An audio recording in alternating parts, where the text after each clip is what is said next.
অনুষ্ঠিত হলো Tripura joint entrance board পরিচালিত এই বছরের জয়েন্ট এন্ট্রান্স পরীক্ষা। পিসিবি ও পিসিএম দুটি গ্রুপে এদিন পরীক্ষা অনুষ্ঠিত হয়। সমগ্র রাজ্যে মোট 17টি সেন্টার অনুষ্ঠিত হয় জয়েন্ট এন্ট্রান্স পরীক্ষা।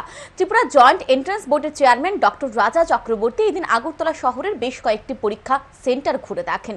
ত্রিপুরা জয়েন্ট এন্ট্রান্স বোর্ডের চেয়ারম্যান ডক্টর রাজা চক্রবর্তী জানান, এই বছর জয়েন্ট এন্ট্রান্স পরীক্ষায় বসার জন্য প্রায় 6000 পরীক্ষার্থী আবেদন করেছিল। সমগ্র রাজ্যে 17টি সেন্টারে পরীক্ষা অনুষ্ঠিত হয়েছে। তার মধ্যে আগরতলা শহরে রয়েছে 11টি সেন্টার, বাকি সেন্টারগুলি রয়েছে বিভিন্ন জেলায়। তিনি আরও জানান, এই বছর জয়েন্ট এন্ট্রান্স পরীক্ষা গ্রহণের কিছুটা বিলম্ব হলেও ফলাফল মে মাসের শেষের দিকে প্রকাশ করা হবে।